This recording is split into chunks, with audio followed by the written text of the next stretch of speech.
헬로, 안녕하세요. 피부과 선정.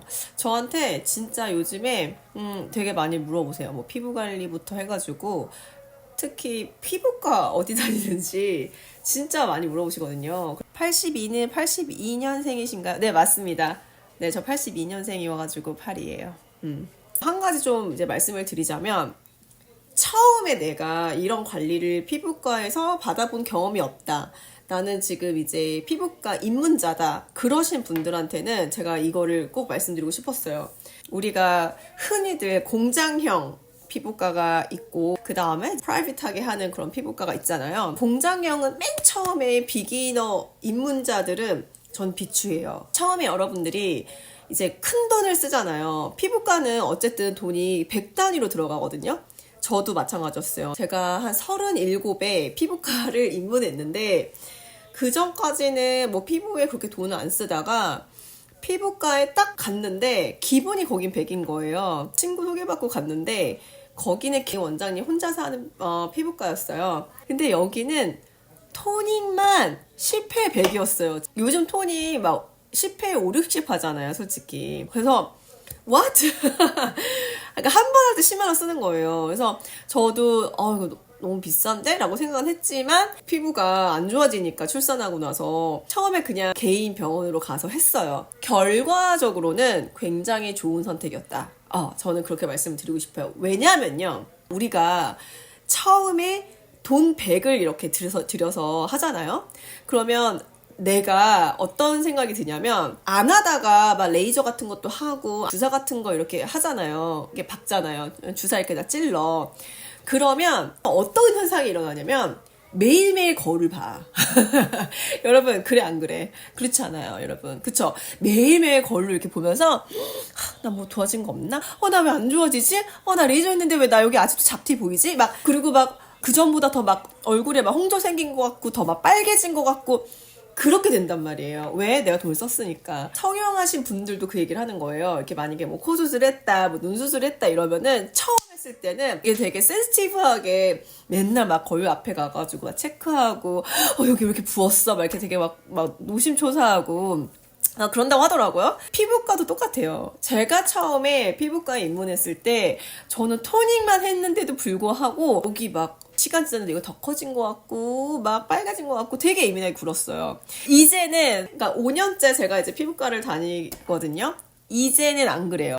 제가 많은 다양한 시술들을 하고 이제 익숙해져서 그런지 이제 여기 조금 막 뭐 홍조가 일어나거나 아니면 뭐가 울긋불긋한 게 생긴다 하더라도 이것도 지나가겠지. 약간 이렇게 담대하게 되거든요.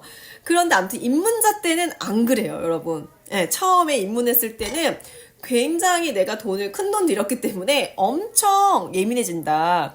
그래서 공장형을 비추하는 거예요. 되게 막 예민해진다고 했잖아요. 그러면 우리가 이렇게 프라이빗한데 전문적인 데를 가면은 제가 물어볼 수 있어요. 원장님 저 여기 이렇고 저 여기는 더 이렇게 빨개지는 것 같아요. 이거 왜 그런 거예요? 좀 봐주세요. 이런 것들을 할 수 있는 분위기거든요. 근데 내가 공장형에 가가지고 막 저렴하게 막 10회 50만원짜리 내가 했어. 한 해에 5만원짜리 했단 말이에요. 그런데 가가지고 내가 막 예민하게 이렇게 굴면 좀 그 병원에서는 달가워하지 않을 수 있어요. 이해되시죠? 그리고 조금 더 디테일하게 이렇게 여러분들 피부를 보면서 시간을 들여서 얘기해주고 그리고 좀 불편한 부분을 개선해주고 막 이런 게 공장형에서는 좀 힘들다. 그래서 저는 처음에 가셨을 때는 비싸더라도 그렇게 조금 디테일하게 봐주는 병원에 가는 거를 전 그래서 추천드려요. 그리고 여러 번 피부를 이렇게 관리를 받다 보면은 맞아요. 처음에 공장형 비추입니다. 그쵸? 그러니까 그게 딴 게 아니고 그 경험이 없으면은 되게 예민하게 돼요. 그리고 스트레스를 내가 안 받으려고 내가 피부 볼 때마다 스트레스니까 이 스트레스 받고 싶지 않아서 난 피부과 간 건데 처음에 안 하다가 하면은요 뭐 진짜 뭐 따끔거릴 수도 있고 아니면 여기 진짜 이렇게 홍조 일어날 수도 있고 또 어떤 부분은 예전보다 더 심하게 그 스팟이 보일 수도 있고 정말 다양한 사례가 있단 말이에요. 각 각자 개개인의 피부 타입이 너무 달라서 이게 다 심리전이에요. 심리전. 처음에는 하고 나서의 어떠한 그런 증상은 나타날 수 있어요.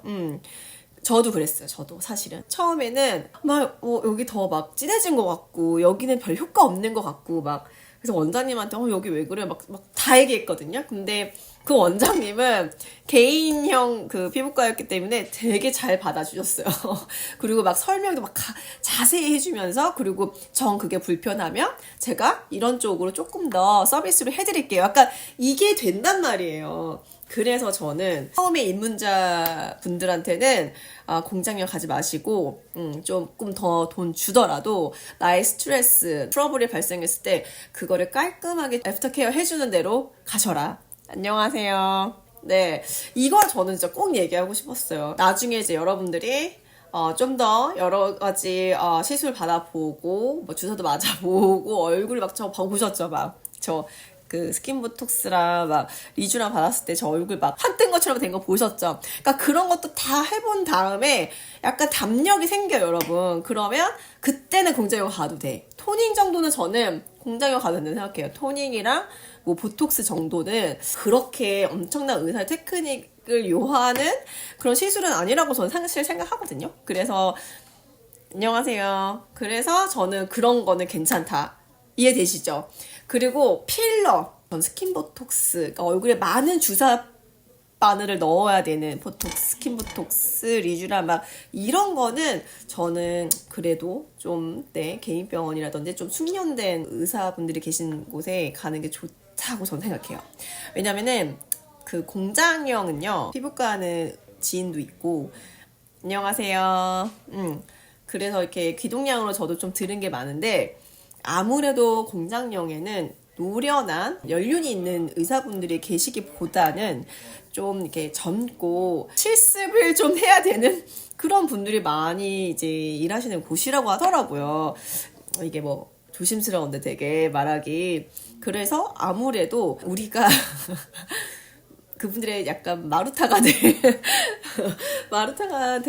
좀 찬스가 높은 곳이라는 얘기를 사실 들어가지고 그래서 저는 이제 막 토닝은 뭐 잘못했다고 해서 막 모르겠어요. 토닝도 뭐 경험을 많이 한 의사한테 가야 된다 이런 얘기를 하시는 분들도 있는데 저는 받아보니까 뭐 토닝이 막 연루해가지고 화상 있고 이런 시술은 아니어가지고 그리고 보톡스 같은 경우도 막 정말 중요한 부위가 아니라 그냥 제가 일반적으로 되게 많이 맞는 부위들은 있잖아요. 그래가지고 그 정도는 좀 괜찮은 것 같은데 사실 저는 보톡스도 공장용에서는 사실 안 맞아요. 네.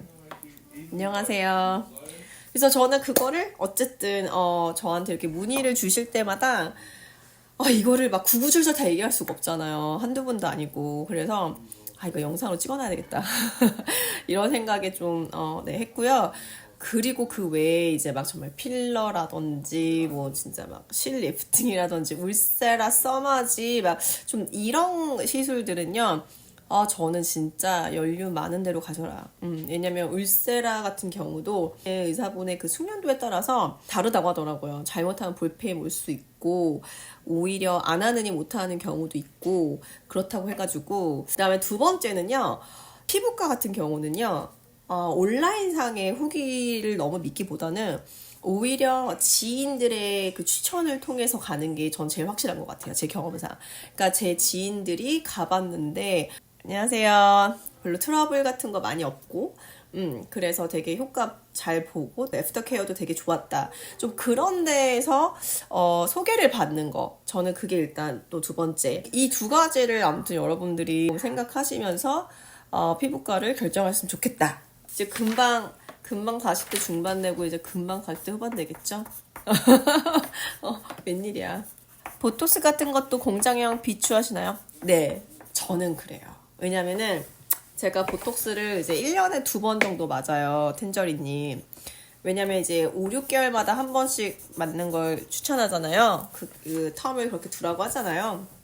근데 제가 이제 막 한 3군데에서 보톡스를 맞았는데 3군데 맞았을 때 그 얼굴 표정이 다 달랐었어요. 그 중에 제가 제일 마음에 드는 피부과가 하나 있었어요. 근데 이게 어떻게 어디에 놓냐에 따라서 여러분 표정이 바뀌어요. 예를 들면 이렇게 되는 것도 있고요. 이렇게 될 경우도 있고요. 여기가 너무 무거워가지고 약간 이렇게 될 때도 있어요. 그래서 제가 그때 알았어요. 와, 이거 보톡스도 그 의사 숙련도나 의사의 그 센스에 따라서 이 표정이 바뀌는구나. 그래서 잘못 맞으면은 불편하셨다 이렇게 말씀하시는 분도 계시잖아요. 그래서 저는 토닝 말고는 토닝이라든지 뭐 진짜 그냥 기본적인 거, 뭐, 특히 제모, 제모 같은 경우는 저는 괜찮은 것 같아요. 제모는 공장용 저는 괜찮은 것 같은데, 맞아요. 이마에 잘못 맞아서 사나워졌던 적 있어요. 맞아요. 근데 사실은 그거는 이제 조금만 이제 의사가 센스가 있으면은 그렇게 막 도적 표정 같이 막 이런 표정 만들게 안 하거든요. 그래서 저는 아무튼 그런 좀, 네, 그런 일을 겪으셨던 분들이 저는 없었어요. 저는, 개인적으로 막 사나워진 적은 없는데, 새 의사 선생님에 따라서 제 그러니까 인상이 바뀌더라고요. 그래서 저는 보톡스도 좀 숙련된 사람한테 가는 게 되게 좋다. 숙련도도 필요하고, 저는 보니까 피부과도 의사 선생님이 센스 되게 있어야 되는 것 같아요. 성형외과나 피부과 선생님들은 제가 봤을 때 센스가 있으셔야 돼요. 제가 보니까 그래요. 제가 이제 5년 다녀보니까 이게 센스가 되게 중요하구나. 이런 생각 들었습니다. 그래요, 여러분. 아무튼 제가 길게는 이제 체력이 안 돼가지고 안녕하세요. 브라질에서 올라 저렴한 데에서 하는 것은 비슈입니다. 보톡스도 심지어 제가 듣기로는 이제 모든 공장용이 다 그렇다는 게 아니라 공장용에서 맞으신 분들은 그 효과도 좀 적었다. 막 이렇게 얘기하시는 분 계시더라고요. 어떤 게 사실인지 모르겠으나. 하이, 올라. 그렇습니다, 여러분. 그래서 제가 앞으로는 좀 이렇게 길게는 못하지만 제가 진짜 요즘 체력이 너무 딸려가지고요. 안녕하세요. 왜 지금 오셨어요? 이제 끝나가는데.